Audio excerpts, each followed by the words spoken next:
They said the mountains remember everything. Every footstep, every whisper, every secret that people thought they had buried deep in the hollows. The winter of 1911 had come earlier than usual that year, and the North Carolina Appalachians lay beneath a layer of frost and snow so thick that the wind seemed to carry the weight of the world itself. It was in those hills, among the ridges that cut the horizon into jagged teeth, that Nathaniel Burke lived and vanished. His name, spoken aloud, carried a tremor even among those who had never seen him, and among the old-timers who still walked the woods with stooped shoulders and cautious eyes. His presence was remembered with a fear that refused to fade. Before we go deeper, tell me, where are you watching from? And if you've ever wondered what the hollows hide, hit like and stay close. The story is just beginning. I never understood why, until I went searching for him. They had warned me against following the old trails, muttering that some things belonged to the hills and not to the living. And yet, curiosity pressed me forward, as it always does when the edge of history trembles with a story waiting to be found. The snow crunched beneath my boots, dense and unyielding, and with every step I felt the mountains pressing closer, their silent memory brushing against me in ways I could not name. The roads to the hollows were treacherous, narrow, and often erased by the winter storms that struck the region without warning. Trees leaned over the paths, as though watching travelers pass, their long fingers scratching at the cold, dry air. The sun barely broke the horizon, leaving shadows that clung to the landscape in stubborn persistence. I could see the outlines of abandoned cabins, their roofs sagging under years of snow and neglect, their windows empty and dark, like eyes that had long since stopped seeing. The air itself seemed thicker in those hollows, damp with the scent of decaying leaves, the smoke of old chimneys long since cold, and a faint, lingering odor that hinted at something burned long ago and never fully extinguished. When I finally reached the cabin that locals had whispered about, the one tied to his disappearance, I realized that it was not the structure itself that had endured so long, but the memory it carried. The walls leaned inward, pressed as if by the weight of every secret they had witnessed. The door sagged on its hinges, and the snow outside was marked with footprints that began and ended in ways that defied reason. There were remnants of life here, though time had tried to claim them. A rusted pan, a threadbare blanket, a nail bent at an odd angle. Each item carried a weight, a story, a warning. I stepped inside.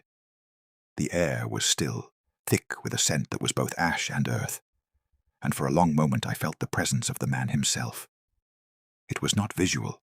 I did not see him, but the space seemed to breathe with him, to hold his memory like a living thing. Then the sound began, not loud, not immediate, a dragging, slow and deliberate, moving through the snow outside, past the trees, over the frozen creek. My heartbeat quickened.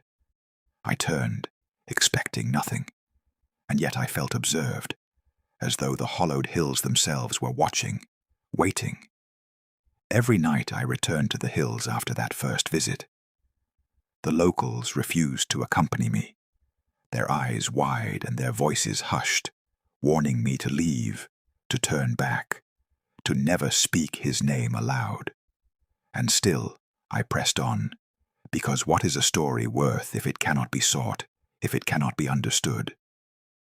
The traces of Nathaniel Burke's life were faint but persistent, footprints that ended in nothing, tools left in the snow, their handles worn smooth by hands no longer present.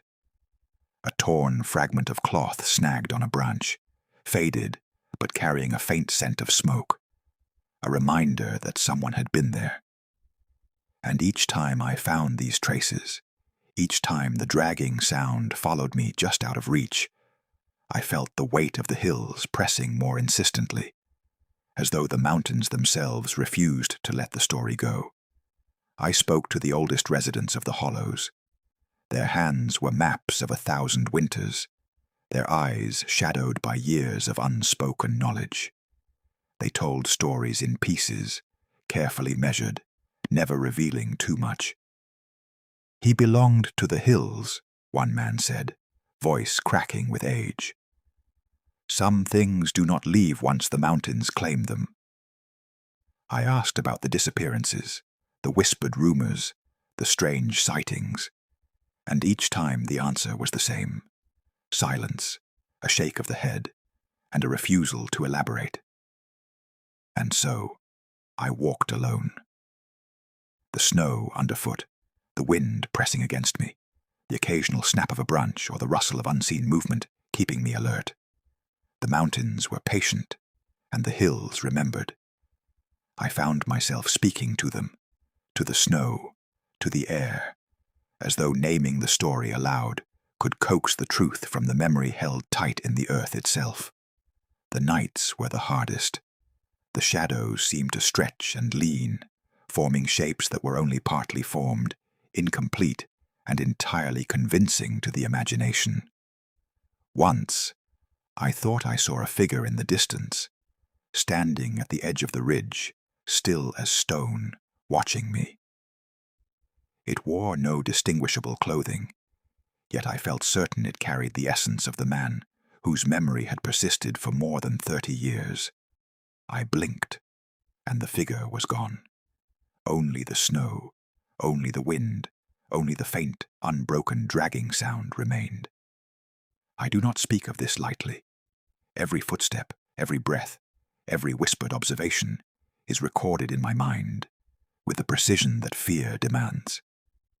The mountains of North Carolina do not forgive mistakes, and the hollows are not hospitable to those who approach them without respect. And yet, I continued, because there is a story here, a story of a man, Nathaniel Burke, whose presence was so profound, so unsettling, that it became inseparable from the land itself. And I intended to find it, to follow it, to understand it, even if the mountains themselves resisted.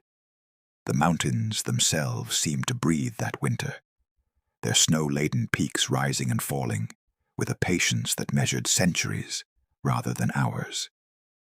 Each ridge hid hollows that the sun never touched, valleys where fog lingered like a living thing, and woods so dense that the sound of my own voice felt swallowed almost immediately.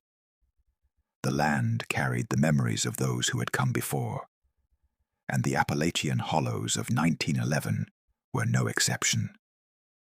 Stories traveled slower there, carried by the wind, whispered across hearths, remembered by those whose lives had been carved from the same hills. And yet, Nathaniel Burke was a presence unlike any other. He had been born in a small settlement on the edge of the forest, a place where paths were little more than trails beaten by animals and the occasional wagon. His family lived a life bounded by the rhythms of the mountains, the cutting of wood, the tending of crops, the care of livestock, the baking of bread in stone ovens. It was a harsh existence, yet it was the life of everyone in the hollows. But from the beginning, Nathaniel had been different. He spoke less than the other children, observed more than he participated, and seemed to notice things that others dismissed or failed to see entirely. He watched the woods as if the trees themselves whispered to him, as if he understood the movements of shadows, long before anyone else noticed them. The locals spoke in hushed tones of the boy who would wander for hours into the snow-covered ridges, returning with stories of things they could not comprehend. Sometimes it was the outline of an animal, unusually large, frozen in mid-motion.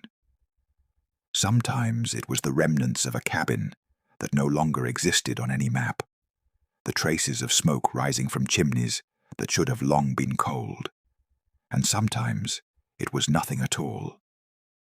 Yet the boy returned with an expression of quiet alarm, as though he had glimpsed a truth that was not meant to be known by ordinary eyes. As he grew, the whispers grew as well. Nathaniel became a man who could move through the hills in a way that others could not, who knew the paths that avoided both snowdrifts and the observation of neighbors. He was capable of entering spaces unnoticed, yet he never seemed to steal, to harm, or to disrupt. And yet, the unease that accompanied his presence remained. Animals reacted to him differently than they did to others.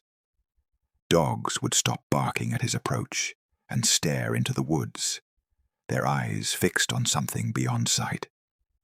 Birds would suddenly take flight when he passed, and the wind seemed to shift with his movement.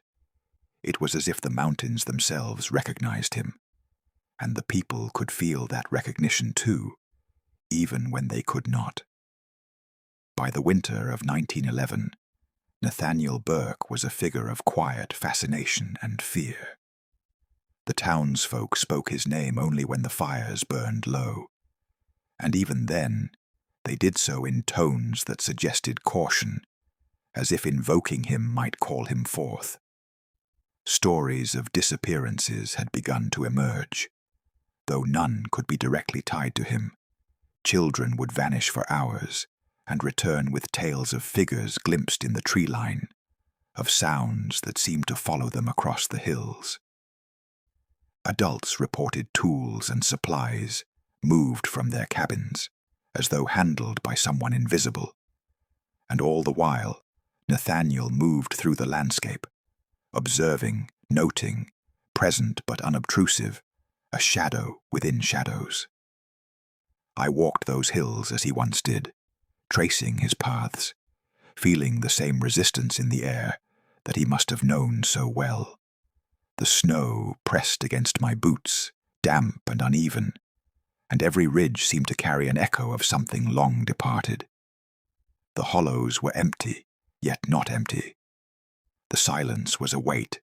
It was composed of absence, of memory, of things that could not be named. I spoke aloud occasionally, attempting to break the monotony, and the echo of my voice returned to me, warped, distorted, as if the mountains themselves were listening and responding in their own way. It was on one such ridge that I first noticed it, a trail of footprints that seemed impossibly large for any human, pressing deep into the snow with a surety that suggested deliberate movement. They began at the base of the ridge, led to an abandoned cabin, and then disappeared entirely, leaving no continuation, no sign of where they went. I followed them as far as I dared, moving slowly, my breath forming clouds that drifted away in the cold air. The trees here were ancient, their trunks gnarled, their roots twisted over the frozen soil, creating natural barriers that demanded caution and observation. And still, I felt a presence behind me. Not a human presence exactly, but something aware of my movement, attuned to my search, waiting, patient. The locals would not accompany me. They shook their heads, muttering that some trails were not meant to be followed, that the hills have long memories and do not easily forgive curiosity. I understood their fear, even as I pressed forward. The mountains are indifferent, yet their indifference is not absence. It is observation, a kind of quiet awareness that is impossible to ignore if one spends time among them. Each night, the wind carried hints of his presence, a shifting of snow on the ridge, a sound like something being dragged slowly over ice, and sometimes a faint echo of footsteps that did not match mine. Inside one of the abandoned cabins, I found signs of habitation. A hearth cold for decades, but a small pile of firewood neatly stacked as though someone had tended it yesterday. A chair toppled over, not as though it had fallen naturally, but moved by deliberate hands. A small fragment of cloth caught on a nail, brittle and discolored, yet unmistakably fabric once worn. I paused, listening. The wind outside fell away to silence, as if the mountains themselves were holding their breath. And then the dragging sound began again, closer now, methodical, deliberate, yet unseen. I moved cautiously, each step measured, each breath controlled, until I reached the edge of the clearing. And there it was. Nothing. A stillness so complete that it became a presence in itself. I could feel it, pressing against me, occupying the space with an insistence that was more than physical, more than environmental. The mountains had delivered their memory, and it spoke through the emptiness, through the echo of every step, through the weight of every tree and ridge. Nathaniel Burke had been here. He had moved through these hollows in ways I could only begin to imagine, and his absence was as deliberate and commanding as his presence once had been. The days stretched endlessly in those hills. The sun barely touched the ridges, leaving long shadows that shifted imperceptibly as time crawled forward. I found myself walking the same trails that Nathaniel Burke had once walked, tracing paths no one dared take, over snow that had hardened into uneven sheets of ice, through hollows where the trees grew so thick that light barely touched the ground. Every step reminded me that the mountains had their own rhythm, and I was merely a guest, intruding upon a space that had long memories and long patience. I began to notice patterns, subtle ones at first. Snow disturbed in small, precise ways, as if someone had pressed through it and left no footprints beyond the immediate impression. Branches bent at odd angles, some snapped cleanly, some merely bowed, as if something heavy had passed over them, but refused to leave the evidence of a body behind.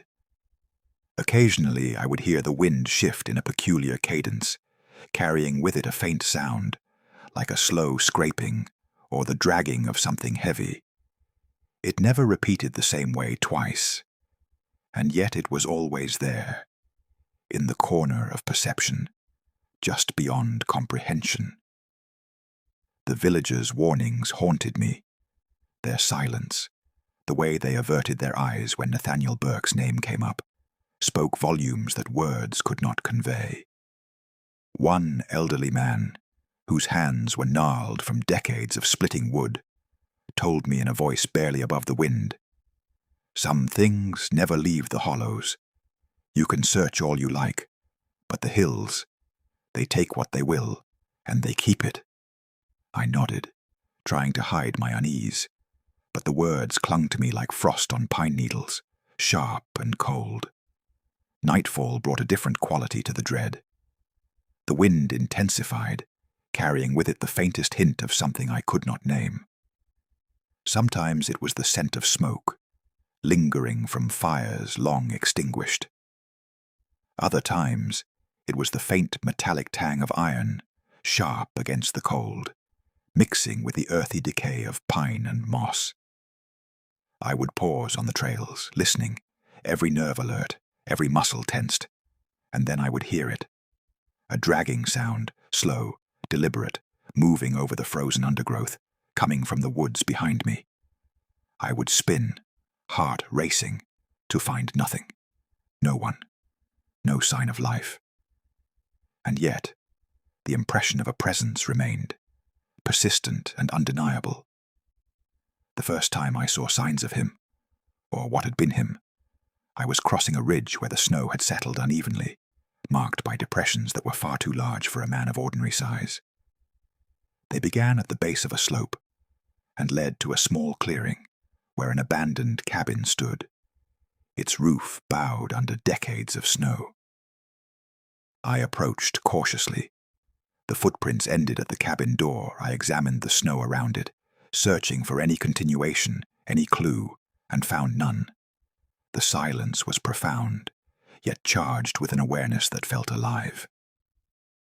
I stepped inside the cabin, and the air hit me like a physical force, dense, cold, heavy with the weight of decades. The floorboards creaked under my boots. Dust motes drifted in the pale light, coming through cracks in the roof. Yet the stillness carried a sense of observation, as though I had entered a space that remembered every person who had crossed its threshold.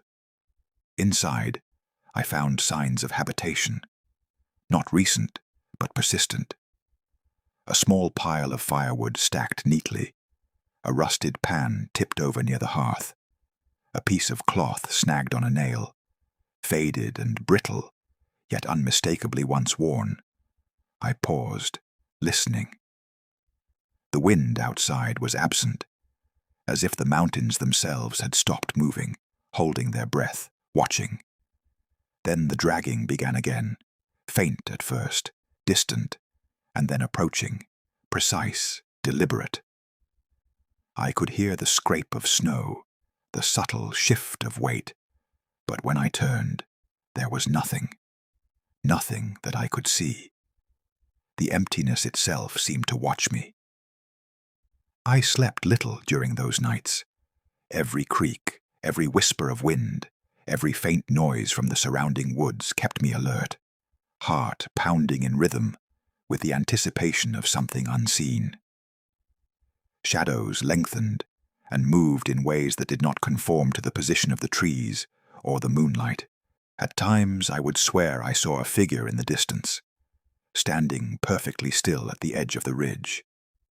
It would vanish when I blinked, and yet the impression it left was undeniable.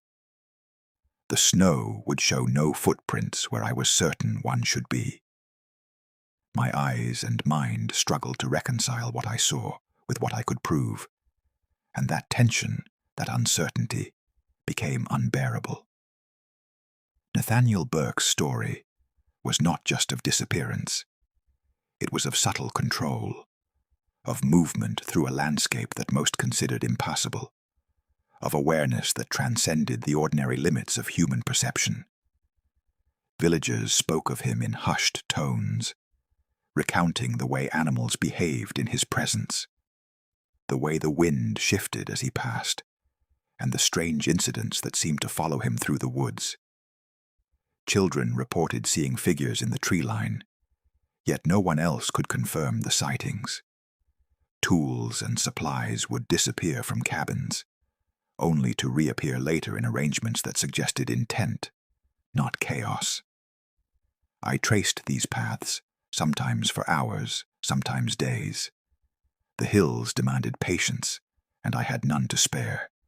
Each step, each observation, each shadow and sound became part of a rhythm I could not fully understand. The dragging sound followed me, always, sometimes ahead, sometimes behind, but always present. One night, I swore I heard a faint voice carried on the wind, muttering a name. Nathaniel. I spun, searching, but the snow-covered hollows returned only silence. And yet, the impression remained, as though the hills themselves had spoken. The physical exertion of moving through snow, up ridges, along narrow trails, through forests so dense that even the moonlight could not penetrate, began to weigh on me. But the mental exertion, the constant alertness, the need to observe, to interpret, to anticipate, was far heavier. My mind began to link patterns where perhaps none existed, to see designs in footprints, shapes in the snow, intentions behind shadows. And still, the presence remained. It was as though Nathaniel Burke, or what had been him, or what he had left behind, lingered, moving just beyond perception, drawing attention, demanding observation, keeping his story alive in ways the written word cannot capture. The deeper I ventured into the hollows, the more the landscape itself seemed to resist me. Snowdrifts became labyrinths, ridges bent toward each other like walls closing in, and the wind carried a weight I could not name, pressing against my chest and filling my ears with whispers that were almost intelligible. Every hollow seemed to have its own memory, its own record of what had transpired there decades ago. And in those memories, Nathaniel Burke lingered. The villagers, when pressed for information, were evasive. One woman, her face lined with the marks of years spent tending fields and hearths, told me that Nathaniel had been born to the woods, and that the hills never let him go. She spoke in riddles, but I understood there was a rhythm to his life that aligned with the mountains, and the hollows themselves had witnessed his presence with an attention no ordinary human could achieve. Some claimed he could vanish from sight for hours, moving through the densest parts of the forest without leaving any trace, and yet leaving behind the undeniable impression that someone or something had passed through. I followed the trails he once walked, tracing the steps I imagined he had taken. Footprints appeared, sometimes human, sometimes too large, too sure, too precise for ordinary comprehension. They led to abandoned cabins, to frozen creeks, to ridges that seemed to end abruptly in sheer drops into icy valleys. And each time, the dragging sound returned. Sometimes faint, almost teasing, just on the edge of hearing. Other times loud enough to make my heart pound against my ribs, deliberate, unhurried, as though the mountains themselves were guiding it. Inside one cabin, partially collapsed under decades of snow and neglect, I found traces that confirmed the stories. Not bodies, not monsters, not the grotesque, but signs of a presence. Firewood stacked neatly in a corner, as if someone had been tending a fire only yesterday. A chair overturned, not by accident, but moved with intention. A tattered cloth caught on a nail, its threads brittle and grey, yet unmistakably once worn. And then the stillness. The air carried the faint scent of smoke and earth, and in that quiet, the dragging resumed. Soft, measured, moving across the snow outside, I would pause, straining to hear, to see, to understand. The hollows seemed alive with observation. Trees leaned toward me, branches brushing against each other in what could have been conversation. Shadows shifted independently of the moonlight, creating shapes that teased the mind and challenged perception. And always, there was the sense of being watched, not by human eyes, but by the memory of one man who had moved through this land so completely that he had become inseparable from it. I slept rarely, often on the snow-covered floor of abandoned cabins, wrapped in layers that offered little protection from the chill. Each night, the dragging would follow, sometimes distant, sometimes approaching, but never visible. The rhythm of it became a part of my consciousness. I could hear it in my dreams, feel it in the weight pressing on my chest, see it in the periphery of my vision. It was as if the mountains themselves had claimed Nathaniel Burke, and in doing so, had extended his presence into every hollow, every ridge, every shadow. On one night, I found a series of footprints leading away from a frozen creek, large and precise, curving around trees with a deliberate avoidance of branches, and ending abruptly at the edge of a ridge. I climbed to the top and looked down, expecting to see a path continuing, but found nothing but snow and shadow. And in that moment, I felt it. The hollows were watching, the mountains remembering, and Nathaniel Burke's memory was alive in the spaces between the trees. The dragging sound returned then, closer than ever, moving past me without touching, leaving only the impression that someone had been there and had passed with a care and purpose I could not understand. I began to catalogue the patterns I observed. Footprints that ended in impossible places, objects moved and arranged deliberately, branches bent or snapped without explanation, the wind carrying whispers that mimicked human voices, sometimes repeating my name, sometimes mimicking the sounds of snow shifting under weight.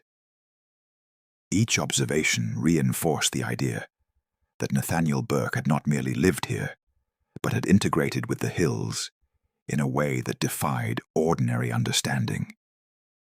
The psychological toll of this continued presence was immense. My nights were filled with the echo of dragging across snow, my days with the weight of unending observation. I became hyper-aware of the smallest movements, the subtlest shifts in light and shadow, the faintest sounds that might indicate presence. I began to question my own perceptions, wondering whether the things I saw were real or constructs of my mind, shaped by fear, expectation, and the mountain's patient memory. And yet, the traces were undeniable. One evening, following a narrow ridge into a hollowed valley, I found an arrangement of stones, flat, grey, placed in a deliberate circle. In the center lay a tattered piece of cloth, similar to the fragment I had found before, faded and brittle, yet unmistakably human-made.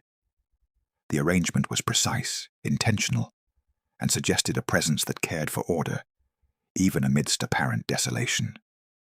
The dragging sound accompanied this discovery, circling the hollow slowly, as though inspecting my intrusion. And then, as suddenly as it had arrived, it stopped.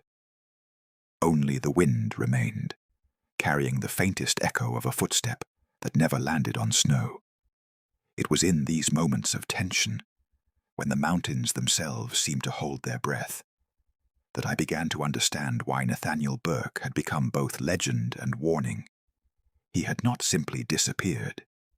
He had become part of the land, inseparable from the hollows he had walked, the ridges he had climbed, the forests he had known better than anyone before or since the mountains had taken him, and in doing so had made his presence enduring, something that could not be erased by time, by weather, by human forgetting. It was the night I reached the hollowed ridge, the place locals had always whispered about, but never named aloud. The snow had stopped falling hours earlier, leaving a hard, glassy surface that reflected the pale light of a waning moon. The air was so still that it seemed to hum, carrying an oppressive weight that pressed against my chest and forced my breath to come in shallow, deliberate gasps. Every ridge, every tree, every hollowed indentation in the snow seemed to lean toward me, watching, waiting, as if the mountains themselves were aware of my intrusion and deliberating how to respond. I approached the cabin I had been warned about, though the warning was never explicit, merely a lingering dread in the eyes of the villagers. Its roof sagged, weighed down by decades of snow and time, the walls leaning inward as if to contain the secrets inside. I stepped closer, boots crunching on brittle ice, the sound unnervingly loud in the encompassing silence. The cabin seemed to breathe, shifting subtly, almost imperceptibly, as though testing my resolve. I paused, hand on the doorframe, and then pushed gently. The interior was as I had imagined, dim, shadowed, yet alive with suggestion. Dust hung in the air, suspended in beams of moonlight slicing through cracks in the roof. The hearth had long been cold, but small stacks of firewood, carefully arranged, indicated deliberate action. A chair lay toppled in one corner, and a fragment of cloth, tattered and brittle, snagged on a nail, bore a scent faintly of smoke and earth. But it was the stillness that commanded attention, the silence so complete that it became tangible, pressing against me, forcing me to notice every detail, every shadow, every movement, or lack thereof. And then I heard it, the dragging, slow, deliberate, methodical, not just outside the cabin, but within the walls, as if the very structure itself moved in response to something unseen. I held my breath, straining to hear, straining to see, and the dragging moved in a circle, passing me, retreating and circling again. My heartbeat thundered in my ears. The air itself seemed charged, vibrating with tension, every fiber of my being alert to the presence I could not name. I turned toward the corner of the room, and for a moment I thought I saw him. Nathaniel Burke.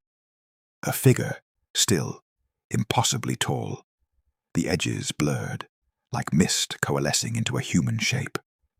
His presence was undeniable, yet no details could be discerned.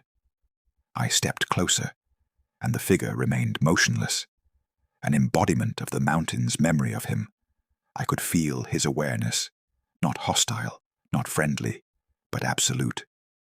He had moved through these woods, through these hollows, through these ridges, and he remained here, in the very fabric of the land, waiting, observing, integrated into every shadow and every hollow. The dragging became louder, more insistent. It circled the cabin, paused at the door, then vanished. My eyes darted across the room, over the walls, the floor, the ceiling. Nothing moved, nothing shifted. And yet the sensation of observation was overwhelming, filling every corner of my mind. The air seemed to thicken, becoming almost a physical presence, pressing down on my shoulders, my chest, my head, I realized, with a clarity that was almost unbearable, that I was in the same space Nathaniel had once occupied, that every step he had taken, every breath he had drawn, every object he had touched, had left a trace, not visible to ordinary eyes, but perceptible to anyone attuned to the hollows, to the mountains, to the memory of the land itself. I moved toward the hearth, careful to avoid the fragments of wood and debris. The dragging returned, now accompanied by a sound I could not identify. A faint whisper, unintelligible, carried on the cold air. It spoke no words I recognized, yet its rhythm, its cadence, suggested intent. My mind struggled to interpret it, to understand its meaning, to reconcile the evidence of the tangible and the intangible. And then, as suddenly as it had begun, the noise ceased. Silence fell, dense, absolute, and the figure, or the impression of him, was gone. Only the cabin remained, still heavy with memory, carrying the weight of Nathaniel Burke and the hills themselves. Outside, the snow had begun to shift, slowly, as if a presence was moving over it. Footprints appeared, large and deliberate, forming shapes I could not trace fully.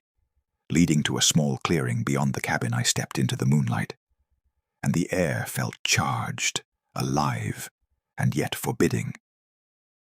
The forest leaned toward me again, the trees pressing inward, and for the first time, I understood that the mountains had accepted me, not as a trespasser, but as a witness. The dragging sound returned one final time, circling me, then receding, leaving only a weight in the chest, a lingering awareness, a reminder that Nathaniel Burke's memory was eternal. Here, I lingered at the edge of the ridge, staring into the hollow beyond, feeling the cold press through my layers, and realized that the mountains themselves had claimed him. His disappearance was not a story of death, nor of violence, nor of monsters. It was a story of integration, of a man whose awareness, whose presence, whose very being had become inseparable from the land he had inhabited. The hollows remembered him, the ridges remembered him, the forests remembered him. And now, so did I. Even as I write this, even as I speak these words, I feel it again. The hollows, the ridges, the trees, they remember. They wait. And Nathaniel Burke remains. A presence impossible to quantify, impossible to fully describe, and impossible to forget. The mountains carry him still, and anyone who dares to step onto the snow-covered ridges or into the hollowed valleys may sense him, feel him, know him in the subtle movements of wind and shadow, in the dragging sounds that refuse to end, in the unbroken memory that lingers, waiting. I left the ridge before dawn, boots stiff with cold, breath visible in the air, each exhalation a fragile thread of warmth in the frozen hollows. The snow crunched beneath my feet, yet the sound seemed almost secondary to the weight pressing on my chest, the memory of what I had seen, felt, and understood. The mountains had spoken, though not in words, not in the language of men. Their voice was subtle, carried in shifting shadows, in the drag of something unseen, in the knowledge that Nathaniel Burke had walked here, vanished here, and remained, eternal in the hollows. Returning to the village, I noticed subtle changes I had never seen before.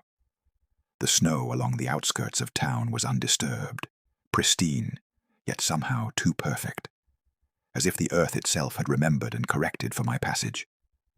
Windows glimmered with pale light, yet I felt the weight of eyes hidden behind curtains, measuring my return, questioning my intrusion. I understood, in a way that chilled me, that Burke's presence, or the mountain's memory of him, was not limited to the forested ridges. It extended, subtly, inexorably, into the lives of all who dwelled in the hollows. I spoke to the villagers cautiously. They greeted me politely, yet their eyes lingered in ways that suggested understanding, suspicion, or fear. The older ones did not need words. Their silence spoke volumes. They knew what I had experienced. They had seen the hollows respond to those who dared tread too closely to what was never meant to be disturbed. Nathaniel Burke had not simply disappeared. He had become a measure against curiosity, a warning inscribed into the mountains themselves. Night brought the weight of memory more keenly. Alone in my cabin at the edge of the forest, I could feel the hollows breathing through the walls. The wind carried the faintest hints of dragging sounds, brushing against the snow-covered eaves. Shadows shifted subtly in corners, suggesting forms that vanished when observed directly. I felt the presence of Burke once more, not corporeal, not threatening, but undeniable and impossibly persistent. Sleep became a fragile barrier, often broken by the sensation of footsteps on snow, echoes that mimicked human voices, and the knowledge that the mountains remembered everything. I tried to reconcile my experience with reason, yet the logic of ordinary life faltered against the memory of the hollows. Nathaniel Burke's story was not one of ordinary fear, nor of violence, nor of the supernatural in the traditional sense. It was the story of integration with the landscape, a merging with the land's memory so complete that absence was indistinguishable from presence. To speak his name was to invoke the mountains themselves, and to understand him was to acknowledge that the world we inhabit is neither as empty nor as isolated as we like to believe. Over time, I found myself reluctant to leave the mountains entirely. The hollows called, silently, subtly, and I returned, drawn by curiosity and by the impossibility of forgetting. Each visit deepened my awareness, sharpened my senses, and reinforced the certainty that Nathaniel Burke's legacy was tangible, not in flesh or bone, but in memory, in shadow, in the delicate yet insistent whispers of the land. I began to catalogue every observation, every sound, every footprint that could not be explained, and every subtle alteration in the snow and the ridges. These were traces of him, markers of presence, remnants of a consciousness that had become inseparable from the mountains themselves. The villagers' warnings remained etched in my mind. "The hills remember," they said. "They will keep what they choose." And now I understood fully. The mountains did remember. They had claimed Nathaniel Burke, not as punishment, but as a fact. And in claiming him, they had altered the hollows, their memory extending into every shadow, every echo, every drag of snow over frozen earth. I realized that my own presence, my own observation, had been absorbed into that memory, becoming another thread in the landscape's intricate, unending record. There were nights when I swore I could feel him close, standing just beyond perception, observing not out of malice, but as a part of the mountain's deliberate pattern. The dragging sound would return, faint, careful, circling my cabin or ridge as though inspecting, ensuring that the story remained intact, that the presence was acknowledged, that the mountain's claim was unquestioned. I never saw him in a fully human form again. He was always shadow, suggestion, movement, but that was enough. His essence remained, and it left a mark on everything it touched. Even years later, the memory persists. The ridges, the hollows, the forested valleys, they all carry it, quietly, patiently. I often find myself listening to the wind as it snakes through the trees, feeling the subtle drag of snow that marks the passage of unseen feet, sensing the shift of shadows that bend toward memory rather than light. The mountains are patient, and they remember. Nathaniel Burke remains, not lost, not dead, but woven into the fabric of the hollows themselves. And I know now that anyone who ventures into the North Carolina Appalachians, into the ridges and valleys that stretch beyond sight, may sense him, may feel him, may hear the dragging and whispers that speak of memory and presence. The story is not one of fear in the ordinary sense, nor of simple disappearance. It is a story of integration, of the unbreakable connection between a man and the land he walked, a connection so complete that even time cannot sever it. I write this not to frighten, not to entertain, but to bear witness, to acknowledge that Nathaniel Burke existed in a way that defies ordinary understanding, that the mountains themselves carry his story, and that anyone who enters the hollows will feel the persistence of that story, as tangible as the snow beneath their boots, as inevitable as the shadows that stretch across ridges at dusk, as enduring as the memory held in silence by the forested valleys. I have left the ridges many times, returned to the settlements, lived among people who do not understand, who do not see, who cannot hear what I have heard.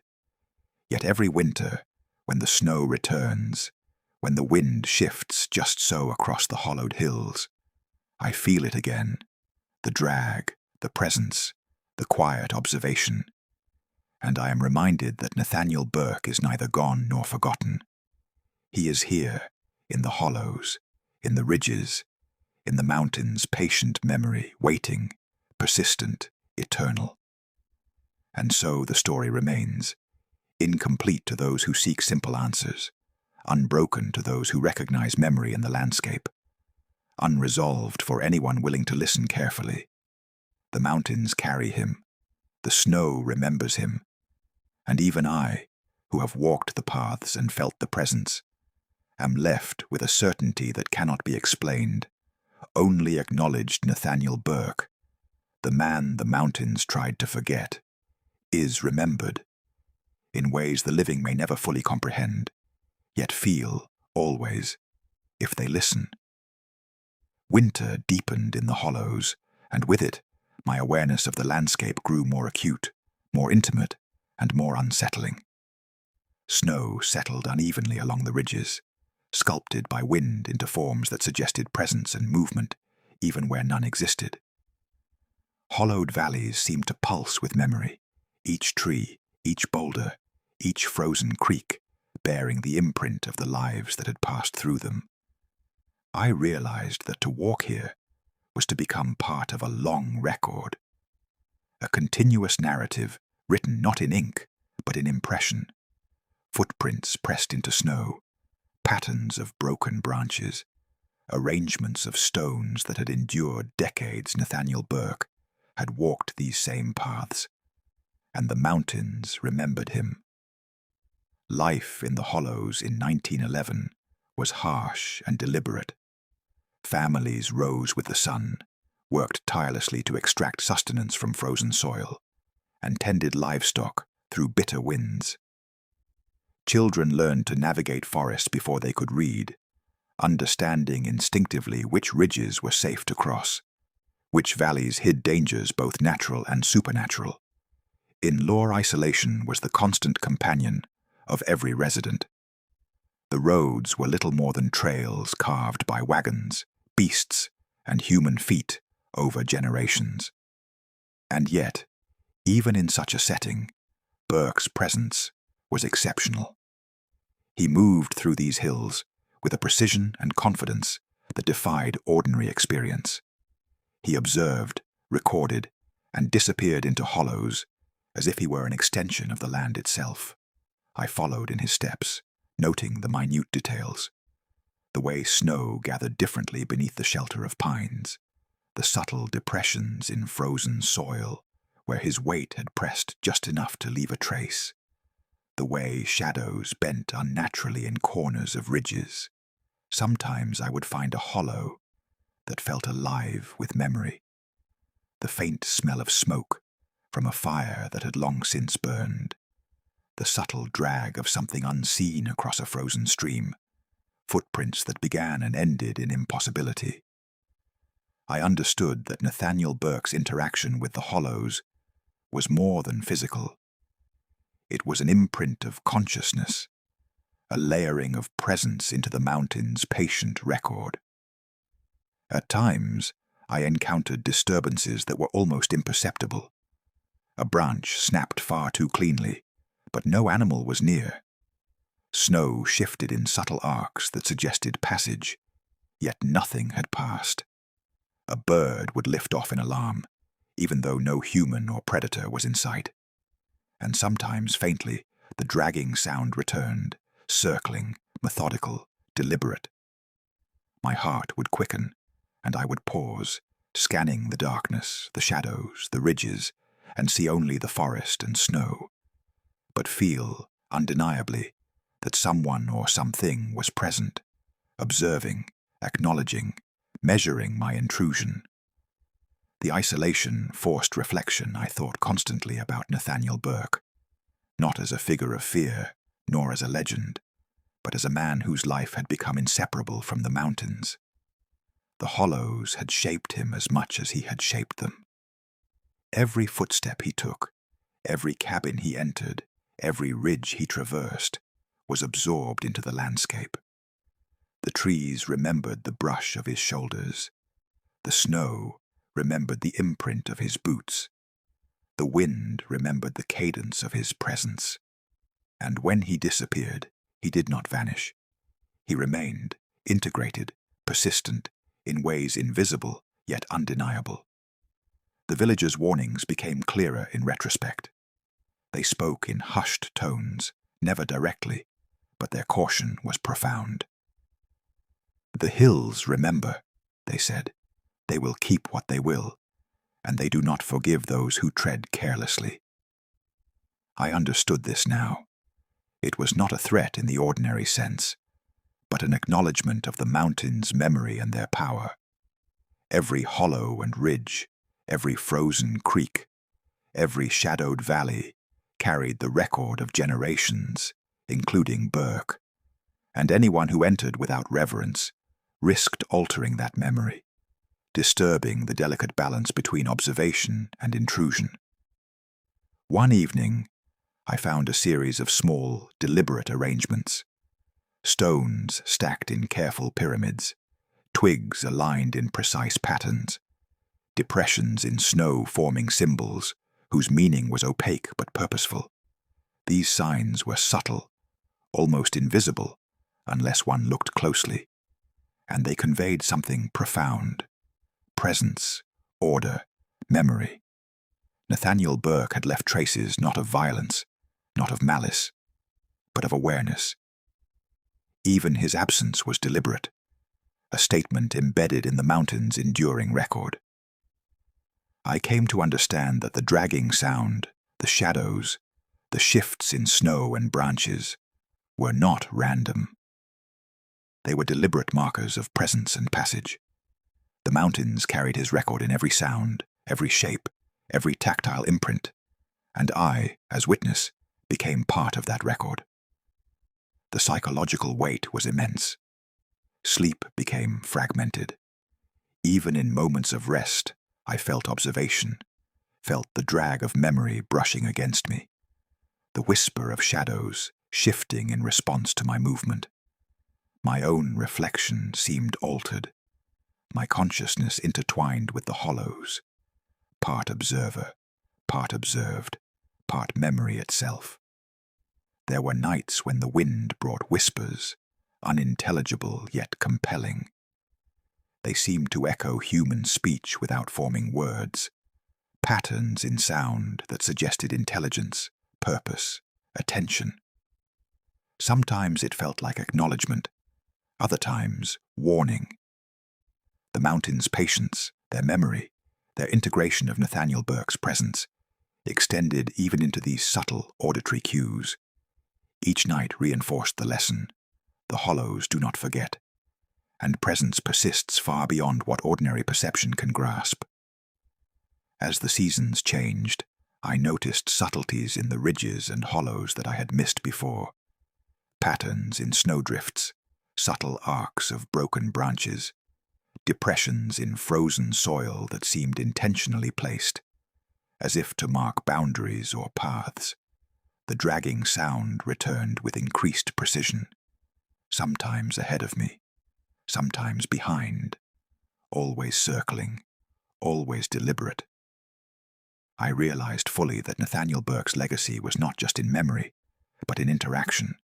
The mountains, the snow, the hollows, they remembered him, and in remembering, they acted through him, through traces, through patterns, through subtle movements that could only be understood by those who observed carefully, who paid attention to nuance, and who accepted the mountain's patience.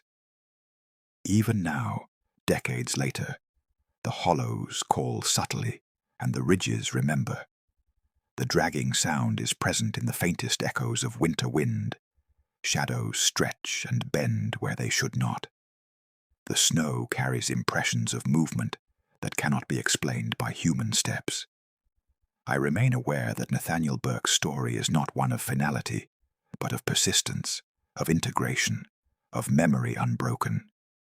The mountains do not forget, and he remains, interwoven into every hollow, every ridge, every forested valley of the North Carolina Appalachians. I have learned to tread with reverence, to acknowledge the presence, to observe without disturbing, and to accept that some stories cannot be fully explained, only witnessed. Nathaniel Burke, the man the mountains tried to forget, is remembered, not in newspapers, not in records, not in ordinary history, but in the hollows themselves.